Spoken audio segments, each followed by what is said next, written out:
All right, this time we want to tackle Gnosticism. And again, Gnosticism, as I said last night, is one of those words that you hear a lot and people use a lot. But in my experience, a lot of people don't really know sort of the lay of the land. So what I want to do here is overview the basics of Gnosticism. Again, talk about how it presents Jesus ultimately, because Gnosticism was a major theological, religious, conceptual competitor to Christianity in the early centuries of the church, a significant concern. And then I want to say a little bit about the Gnostic Gospels, again, where a good bit of this material comes from. So, by way of a preliminary summary, what does Gnosticism seek to provide? Again, what did people see in it? What spiritual help did it offer? And what I'm going to show you comes from this book. Heller is a Gnostic. He's a Gnostic, bishop. If you want to sort of get Gnosticism from the horse's mouth in a readable book, I highly recommend this one. Okay. You can get it at gnosis.org or, of course, on Amazon. Gnosticism is the teaching based on gnosis, which you probably know is just a word that means knowledge. And specifically, the knowledge of transcendence, knowledge of the true God. You're going to hear me say true God a lot. Arrived at by interior intuitive means. So knowing God, again, knowing this transcendent true God, is not achieved by external revelation in Gnosticism. In other words, they're not reliant on scriptures telling you things about God, and the true God. Now, of course, there are Gnostic scriptures, there are Gnostic Gospels. So those are important, but they're not considered sort of the authoritative conduit to your own awakening. That is largely going to be dependent on you. And of course, you paying attention to enlightened teachers, people who've already had their eyes opened to this special knowledge. We'll talk about what that is. To suggest, again, gnosis suggests there's something we don't know that needs to be known, and that something is Gnosticism's story, the realization of which is what produces salvation. So what you need to know, the Gnostics would say, is you need to know the truth. You need to know the truth about who you are, about who the true God really is. And he's not the God of the Bible. He's not what you think. And neither is Jesus. So as you're enlightened to these truths, and you will become awakened. Really, the focus is inward. You'll become awakened to who you really are. And that's the important goal. We'll talk about what that end point is. Gnosticism fundamentally recognizes a few fairly obvious things. Earthly life is filled with suffering. All forms of life consume each other, visiting pain, fear, and death upon one another. Natural catastrophes bring further suffering and death in their wake, and something just isn't right about the world. So, who would disagree with that? Something isn't right about the world. Many religions advocate that humans are to be blamed for that. A fall, they fall into sin and that kind of thing. Gnostics reject this. Gnostics do not believe that there was a fall of humanity. Of course, Jews believe this, Orthodox Christianity, and again, just traditional Christianity believes this. Gnosticism doesn't buy it at all. Gnosticism argues that the blame for the world's failings lies not with humans, but with the Creator. This is just the way the world is. Since, especially in the monotheistic religions, the Creator is God, this position sounds blasphemous. Okay? But again, you have to unpack what a Gnostic is thinking about God and the true God, what that all means. So let's take a look at Gnostic cosmology and their theology. In the beginning, and this is the ultimate beginning of everything. This isn't the beginning of the creation of heaven and earth. This is like even way before that. In the ultimate beginning, there was just the true God. The true God is a pre-existent, uncaused, perfect being. Okay? What's wrong with that? I mean, we Christians would believe that. The true God is referred to as the light. Again, a familiar thought. The true God had male and female aspects. And Gnostics look at the true God that way because the true God is going to create things. Again, by analogy, this is how things are created in our world. So this is how they articulate the idea of God, the true God, creating something. These aspects are sort of like father and mother. They bring forth many emanations. So what you have is that the true God sort of from his own essence produces what are known as emanations. And the emanations are also referred to in Gnosticism as eons. And eons, I have them in different colors because they're viewed variously as male and female. Together, the eons collectively are referred to in Gnostic thinking as the pleroma, which is a word that means the fullness. So collectively together, they are the fullness of the true God. And give them male and female faces here. So again, you have the true God that produces these emanations, these eons from himself, and together they are the pleroma. Now, if you were here last night, I mean, this isn't terribly foreign, from biblical theology of God and the divine counsel and all that kind of stuff, except for a fundamental disconnect. The true God in Gnosticism is not the God of the Bible. We'll get to who that is in a moment. So there's a significant disconnect there. The true God and his emanations, his aeons, exist in, again, this heavenly, spiritual, otherworldly realm. This red line here is the dividing line between the material world we know, which at this point in Gnostic cosmology doesn't exist yet. It's just the true God and his emanations. Now, one of these emanations, a female one, is known in Gnostic cosmology and theology as Sophia, which is a word that means wisdom. And again, if you know about Proverbs 8, specifically verses 22 and following, in biblical theology, God had a co-creator. The agent of creation in Proverbs 8 is wisdom, and wisdom is spoken of in feminine terms. So, in the Hebrew Bible, this doesn't have anything to do with actual gender. In an ancient text generally, unless you have a truly polytheistic system, it's not really actual gender. In the Hebrew Bible, chokmah, Hebrew, the word for wisdom, is grammatically feminine. That's why the pronouns used in Proverbs 8 are feminine ones, because it refers back to that now. But in Gnostic thinking, we also have a wisdom figure, Sophia, and she is sort of central to what happens. Sophia decides, I'm going to sort of leave the group, and I'm going to go out and act on my own. I want to be like the true God who made me. And the way I can do that is to create something myself, just like him. I want to imitate him. And so she decides, I'm going to do that really without permission. And so...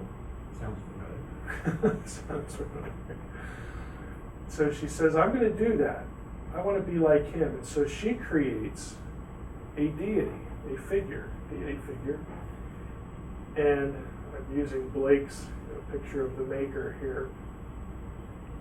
Because this figure, right here, is going to be the creator of heaven and earth. This is the God of the Bible. And he's not a good God. Because when Sophia breaks from the group, commits an act of really rebellion or transgression, even though she had good intentions, it's something that she's just out of her league.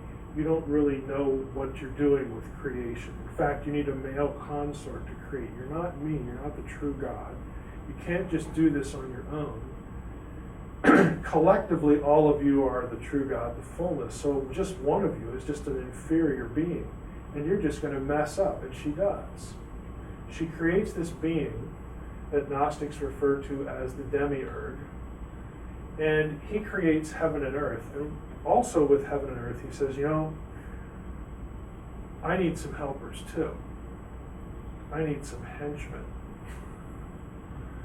And so the demiurge creates some pretty bad dudes. They are going to be called the archons, which is a really familiar term from New Testament theology. We talked about it last night. It's one of the terms for Paul's dominion overlords in the unseen world. The demiurge also creates humans, just like the Bible story.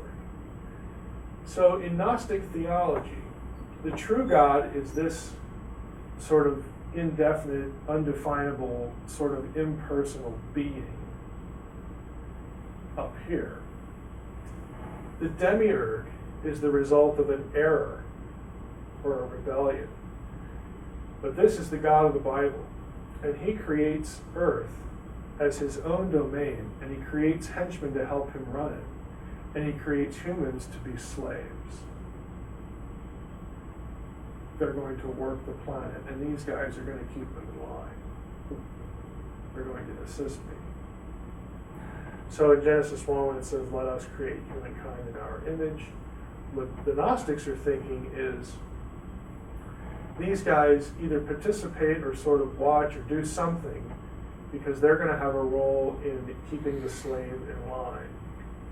Now, the human slave in Gnosticism is sort of a soulless thing.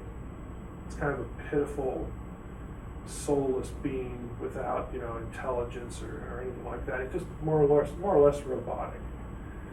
It's a pitiful existence. Well, Sophia's watching all this and she's going, this was a horrible mistake.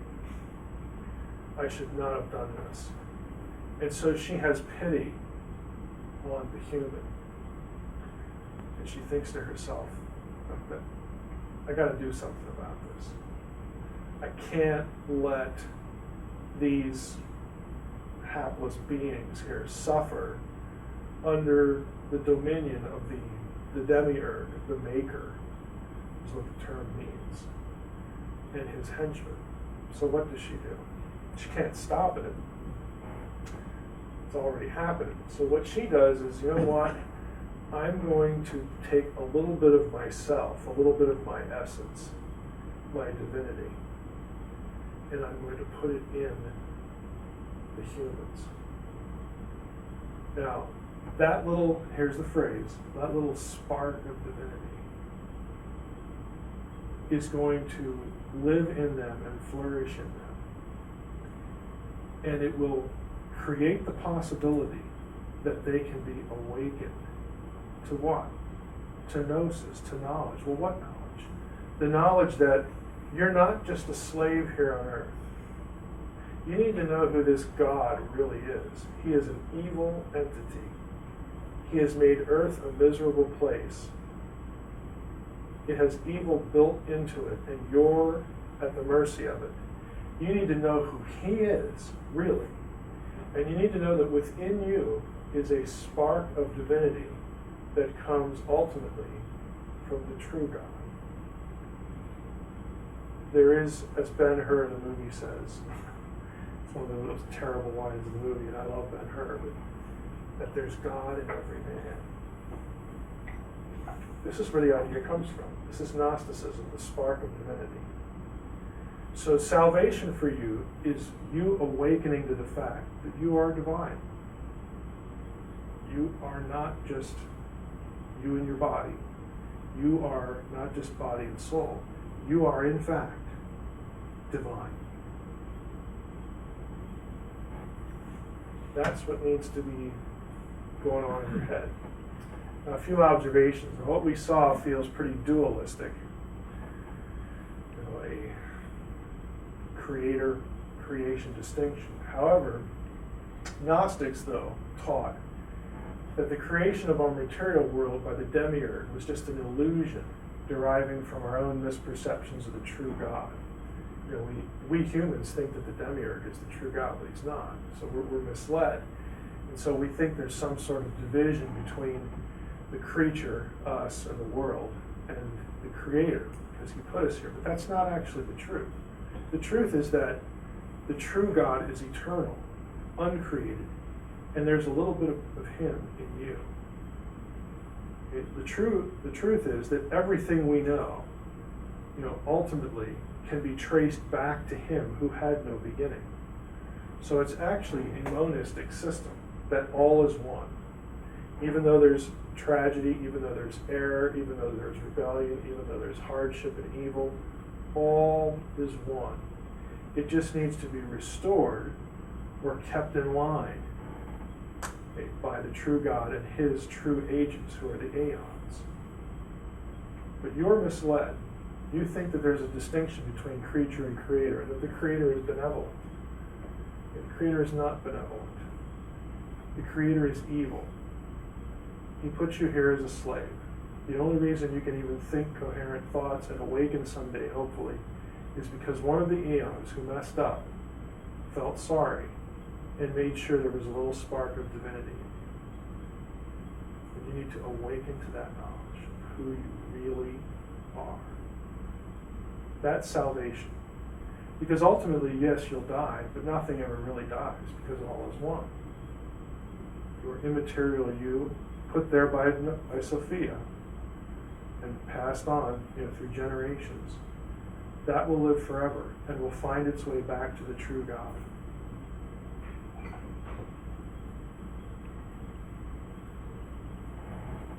Salvation.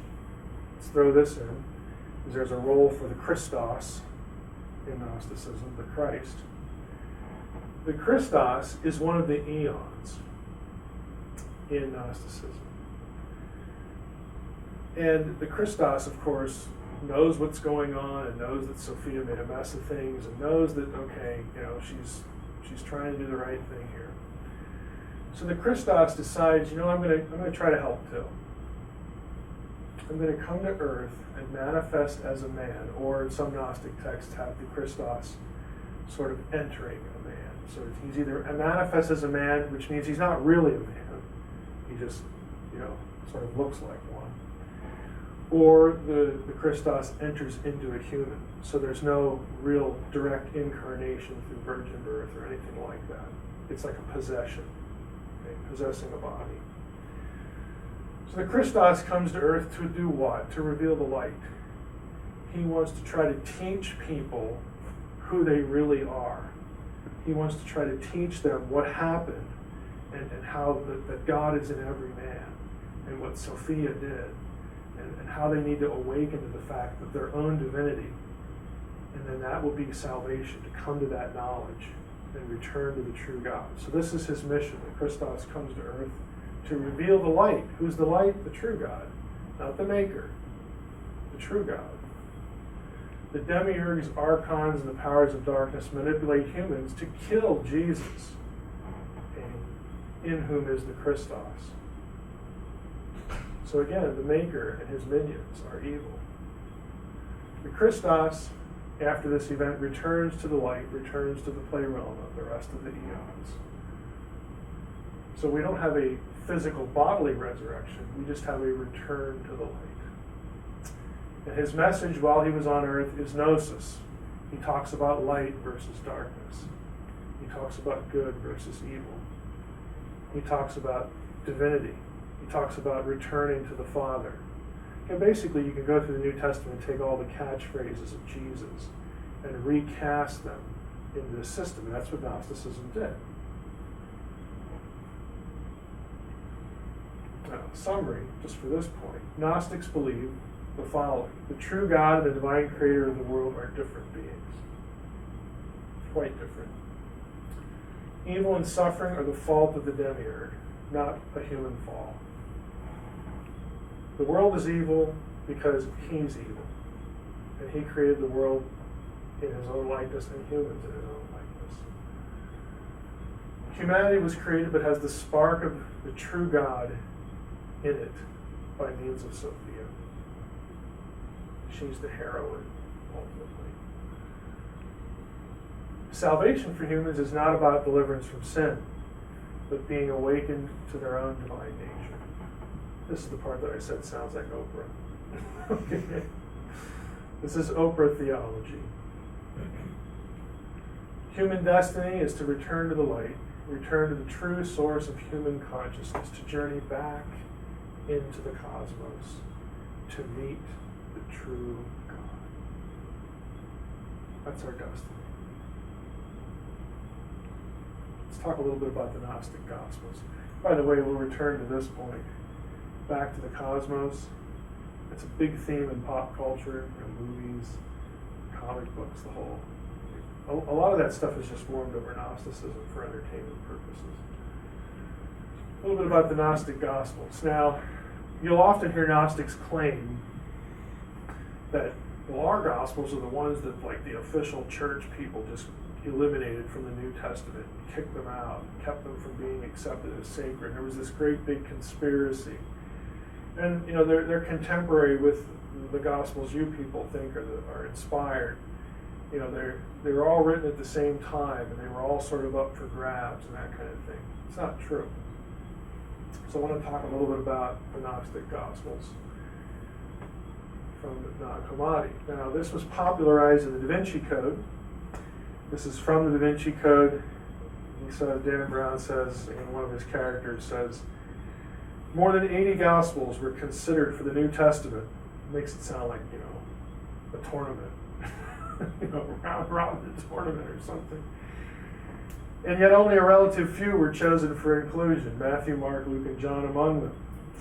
These texts are, quote, the earliest Christian records and the unaltered Gospels. So Dan Brown of the Da Vinci Code makes this claim that, hey, it was all up for grabs and Gnostic texts just lost, but in fact the Gnostic texts are the oldest ones and they're unaltered, which means the ones that you're reading have somehow been altered and changed. So what are the Nag Hammadi Gospels, Nag Hammadi documents, otherwise known as the Gnostic texts? It gets the name Nag Hammadi, again, because of where they were discovered. Down here in Egypt, Nag Hammadi texts are a collection of 13 ancient codices, which are like a book form, you know, tied on one side, discovered in 1945. The books were quickly sold in the black market, and here's some photographs of one of the codices, but were obtained eventually by the Egyptian government. They were taken to the Coptic Museum in Cairo. Again, the Coptic Church is still very active in Egypt. And since antiquity, Egyptian Christians. And another few years went by before scientists were made aware of their existence. 1966, at a conference in Italy devoted to Gnosticism and these new texts, so roughly 20 years later, James M. Robinson assembled a group of editors and translators to publish the Nag Hammadi codices in English in collaboration with the Institute for Antiquity and Christianity in Claremont, California.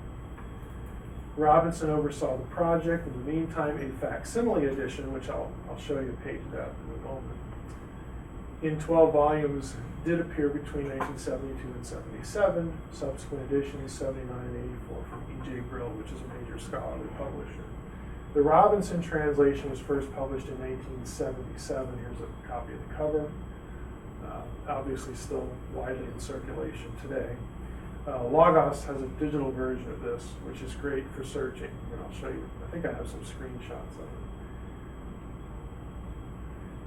The introductory material in that edition notes this, that the Nag Hammadi texts are a library of 4th century papyrus manuscripts.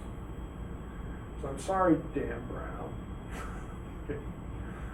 If you're going by the manuscript evidence, they are not the oldest Gospels. They're not even close.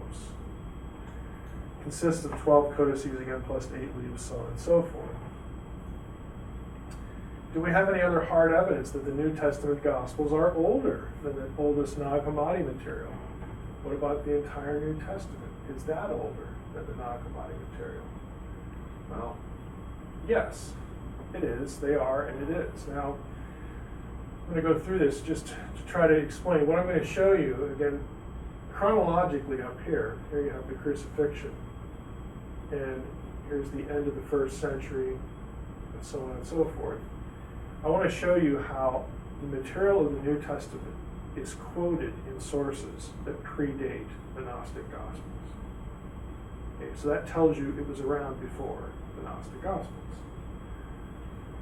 So why 50 to 80 AD for the New Testament canonical Gospels? That's where they're usually placed. Again, Gospels and Acts are put in this era. What's the evidence?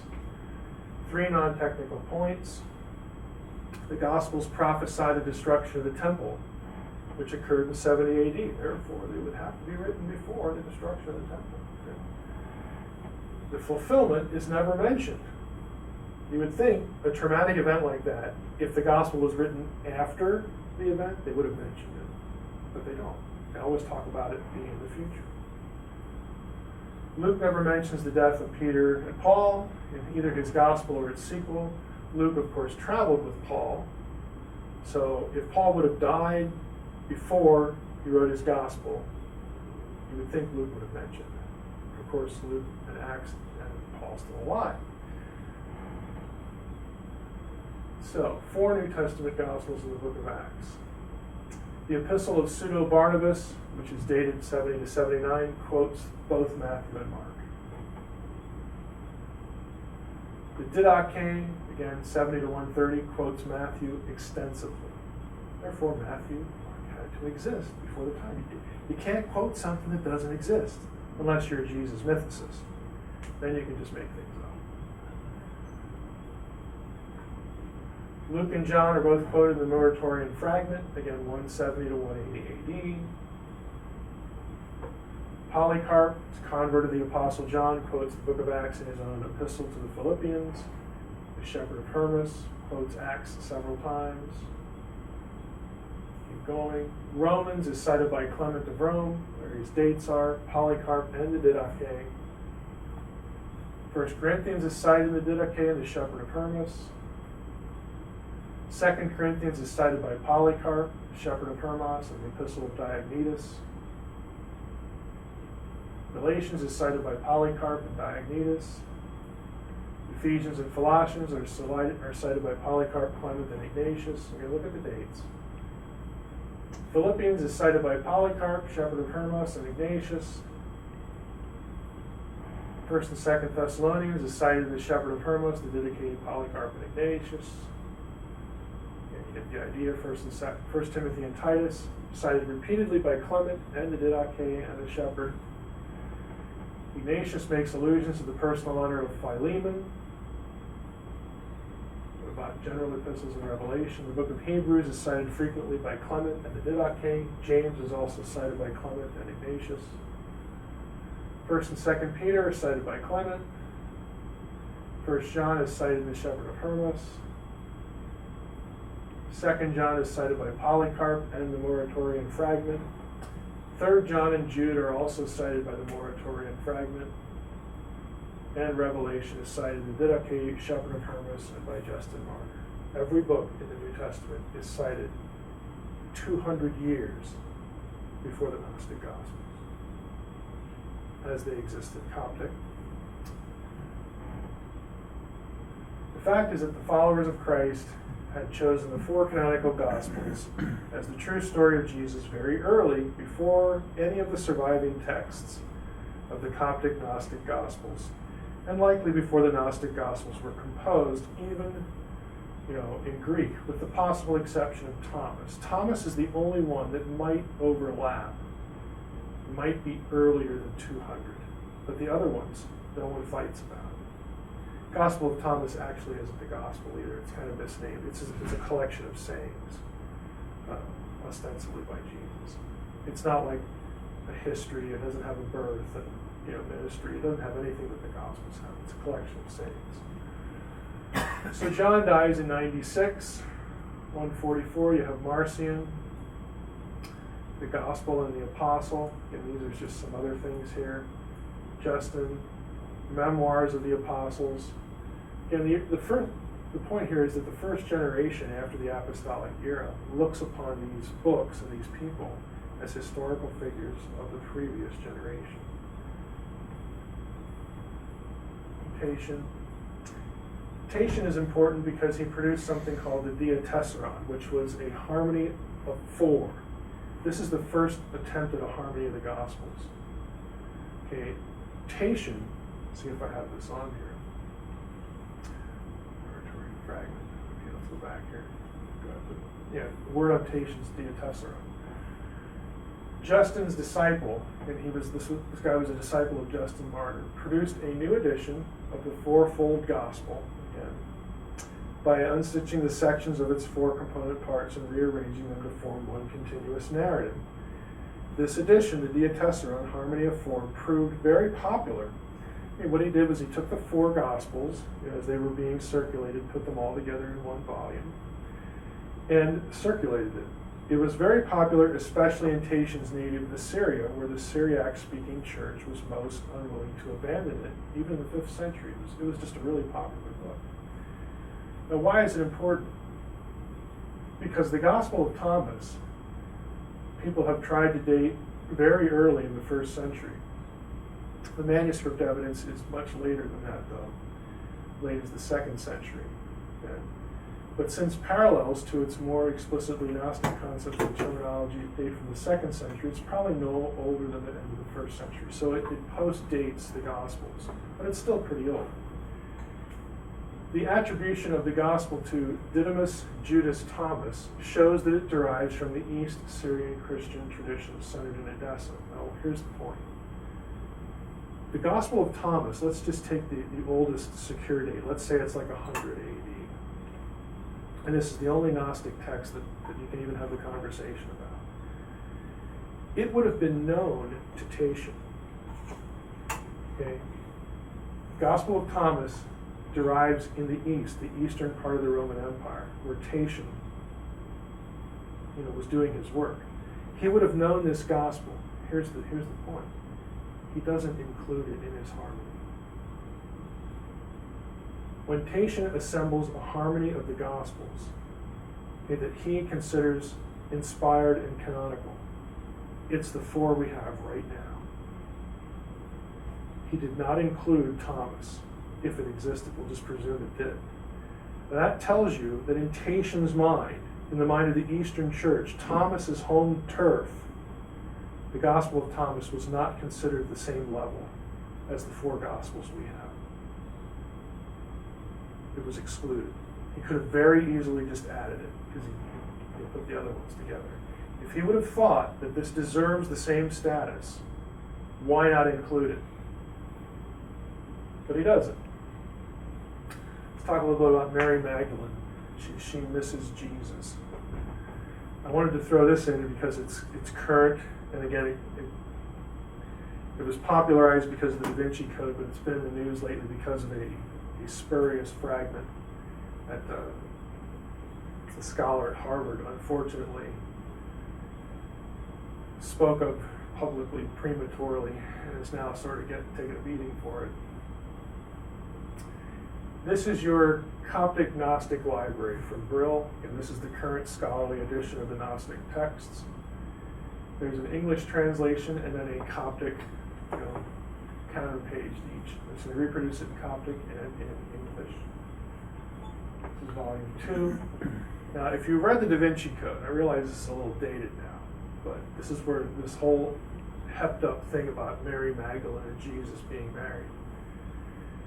Dan Brown has one of his characters citing a text, the one we'll cite here, saying that Jesus kissed Mary Magdalene on the mouth. And he cites this text. So see, they had a relationship. They were either married or they were romantically involved. Well, the problem is, if you actually go to the primary source, here's the text. Okay, he loved her. We don't know, what's going on here, more than all the disciples, and used to kiss her often on her. The text is actually blank. There's a hole in it. But Dan Brown fills it in for you. Now, Coptic scholars, of course, know this, and so if you look at the footnote, you could say on her blank, possibly her mouth, or her feet, or her cheek, or her forehead. These were all sort of symbolic gestures, that were common in the ancient world. All of the Coptic words for mouth, feet, cheek, or forehead. And only mouth really denotes possibly anything romantic. The other ones don't. All of them in the manuscript, there are enough spaces for the Coptic letters to form each of those words. So it is completely ambiguous. So what Dan Brown did in his book, The Da Vinci Code, was just fill in the blank for you and never tell you. So he led millions of people, who were reading the Da Vinci Code, which was just a runaway bestseller, into thinking that there was an ancient text out there that has Jesus and Mary Magdalene making out. That's what he did. Here's the actual transcription. Again, it's blank, so on and so forth. And was Jesus married? Let's take a look at the Nag Hammadi text. I think I ran a search for this so that you get to see it. I'm not going to go through the whole thing. We only have a few minutes. But if you actually search for marry, or truncate the search with an I, with an asterisk for married, you don't get very many hits. And again, if you get the slides, you can reproduce the search. If you search through them, you will never find Jesus and Mary Magdalene married. You'll never find Jesus married to anybody in the Gnostic texts, ever, not even one place. So you say, well, why did they put that in the Da Vinci Code? What's he doing? These references here to married, I can pick one of them here. Let's just switch the search. Yeah, for some reason that didn't load right.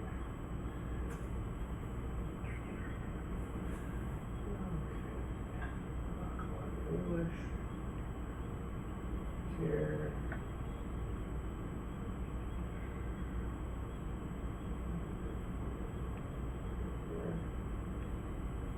There we go. Let's just click out to one of them. Now, if it has a citation NHC, this is an actual text as opposed to like the introduction of the book. So click out to one of them. This is the Gospel of Thomas. Where it occurs. Okay, just a reference to marriage, sexual intercourse. You go here. Married persons. Again, you just go around. You're not going to find any actual text, any actual line in the entirety of the Gnostic Gospels that have Jesus married to anybody. Same thing if you search for wife and the word Mary. Nothing. So, again, what Dan Brown's doing is literally making it up. Now, if you have Logos, and if you want to do, again, stuff, if you want to do some apologetic stuff for the Gnostics about Jesus, this is the book to have. Jesus in the Nag Hammadi writings. It's a pretty thick book. It was somebody's dissertation. And you can search through that book for the same things. It should be obvious. We just looked at the primary text, now we look at the secondary text here, dissertation. Jesus wasn't married to anybody in the Gnostic literature. Even they don't have the idea. It's a popular myth. Now recently, we were treated to this fragment. This is from the Harvard Divinity School website. And the fragment has this line that said, Jesus said to them, my wife, and then it's blank. And this was just like national headlines, national news, huge press conferences, just, like, wow, the Da Vinci Code was right, here's evidence, and all this sort of thing. Well, not really. Karen King is the one who obtained this text from someone and made the unfortunate mistake of actually publicizing it. This has become known as the Gospel of Jesus' Wife. And this is from August 2015, so a month ago. For the last, I would say, probably year, there have been Coptic scholars coming forth that have exposed that fragment as a forgery. And frankly, not a really clever one. What the guy did, again, this is sort of a summary of the situation right here. What the guy did was he used a concordance of Coptic texts. He had an actual piece of papyrus. He took a concordance of Coptic texts and copied out certain lines and little phrases from that text and reproduced them by hand on this ancient fragment, and then produced this text. And it was deemed authentic because carbon-14 has the material being so old. But the problem is when he did that, you can't just grammatically, especially in an inflected language that uses endings for grammatical agreement, you can't just take terms out and splice them together because you create grammatical errors when you do. And so there are a few Coptic scholars who looked at the text and said there's something fishy going on here because there are parts of this that are ungrammatical. And they literally trace down every word and every phrase in some other text. So they caught him, and whoever it was got caught.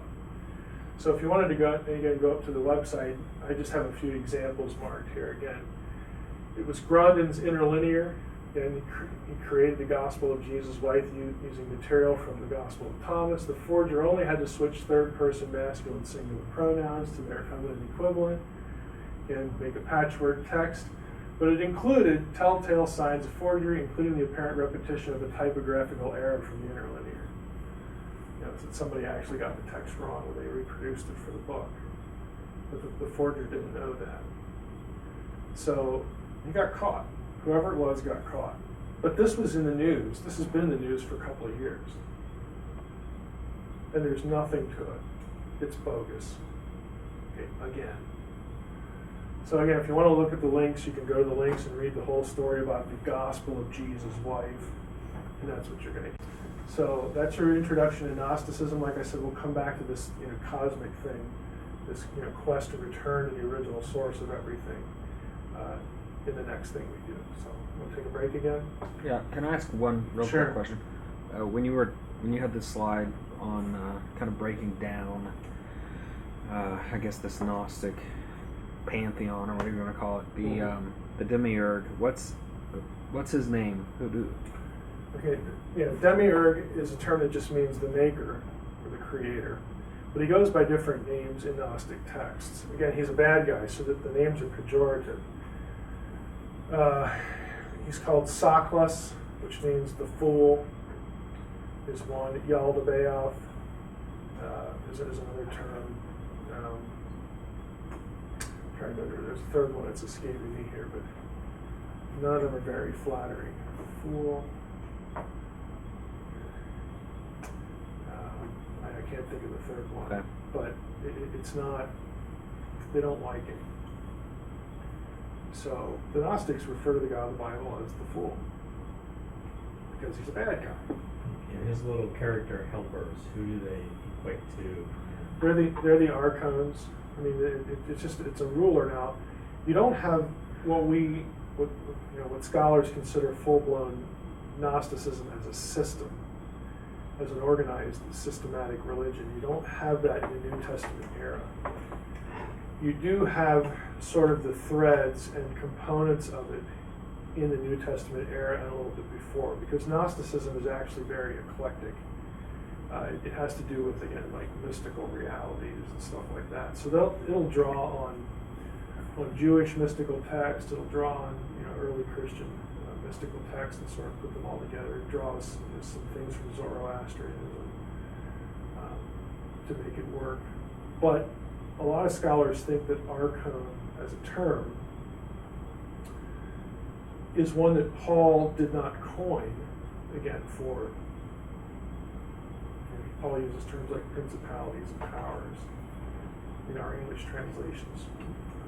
One of those terms is archon. So Paul didn't make it up, so he's getting the idea from somewhere. And it basically is just the term for geographical rulership that the Gnostics also used, because these are the guys who help the demiurge run the earth. In biblical theology, in Paul's theology, it goes back to Deuteronomy 32:8-9, which is what we talked about last night. If you weren't here last night, if you're not familiar with the idea, in Deuteronomy 32:8-9, I'll show it to you.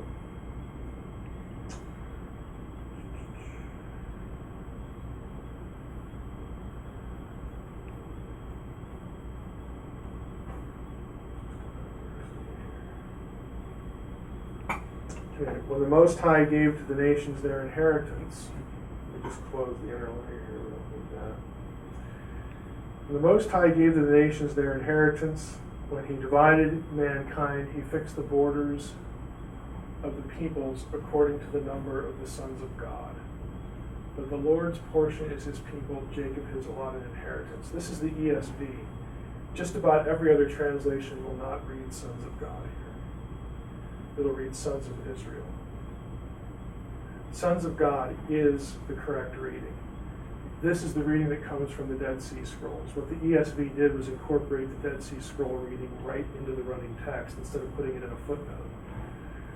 But like I said last night, you don't need to be a textual critic to know that this is the correct reading. All you need is a little knowledge of biblical history. The Most High, we know who that is. When was mankind divided? Tower of Babel. Okay. So, how does it make any sense for God to divide the nations according to the number of the sons of Israel at Babel? It doesn't. Israel didn't exist. Israel only begins to exist in the next chapter after Babel, Genesis 12. If you look at the table of nations, again, the nations that were divided, they're listed in Genesis 10, and we're told how they were divided in Genesis 11 at Babel. Israel is not on the list. So, we can talk about text critically why we have this other reading. We did a little bit of that last night, too. But here's the point. Biblical theology teaches the idea that in response to the human rebellion at Babel, they were not dispersing the earth like they were supposed to. They're instead building a ziggurat, which was part of a temple complex that's specifically designed to locate the deity, to summon the deity there, to put the deity at their beck and call. And Yahweh of Israel, his response is basically, I will not be tamed. I do not obey your beck and call. You don't want me to be your God, I'm going to give you what you want. I'm going to disinherit you. We're getting a divorce. Okay? I'm going to disinherit you. I'm going to sever the relationship between me and the peoples of the earth. I'm going to scatter them, I'm going to divide them, and I'm going to put them under the authority of the sons of God. Because if you go to the parallel passage here, in Deuteronomy 4, again, these aren't the only passages by any means. You read this. Moses is telling the Israelites, beware lest you raise your eyes to heaven when you see the sun, the moon, the stars, all the host of heaven, that you be drawn away and bow down to them and serve them, things that the Lord your God has allotted to all the peoples under heaven. But the Lord has taken you and brought you out of his fiery furnace, out of Egypt, to be his inheritance. So God disinherits humanity. I refer to it as the Romans 1 event of the Old Testament. God giving them up to their own desires. It says, from now on, I'm not going to be relating to you directly. I'm going to allot you to other lesser divine beings. And I'm going to allot them to you. They're going to administer you. They're going to run you're part of the earth. And we know from Acts 17 that part of this strategy, part of this punishment, was so that the nations would eventually find their way back to the true God through Yahweh's inheritance, Israel. So even after Yahweh divorces the peoples of the earth, he calls Abraham in Genesis 12, the very next chapter, you get the Abrahamic covenant and it says, through you, all the nations of the earth will be blessed. So he doesn't divorce them permanently. But this is the Old Testament rationale, the Old Testament explanation for why the other nations have their gods, why there are pantheons in the other nations. It's because God put them under the authority of those gods. He assigned those gods to them and them to those gods. And eventually, unfortunately, those beings worked for God. They were given their assignments by God, but they become corrupt.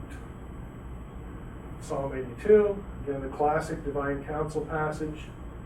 God has taken his place in the divine council. In the midst of the gods, he holds judgment. This is Elohim, that's Elohim, this is singular, that's plural. And you go through, again, what is God saying to the gods in the council? How long will you judge unjustly and show partiality to the wicked? Give justice to the weak and the fatherless. Maintain the right of the afflicted. He wants the other gods to rule their nations, who rightfully belong to him. He's just disinheriting them. But he still wants them ruled according to the good laws of him.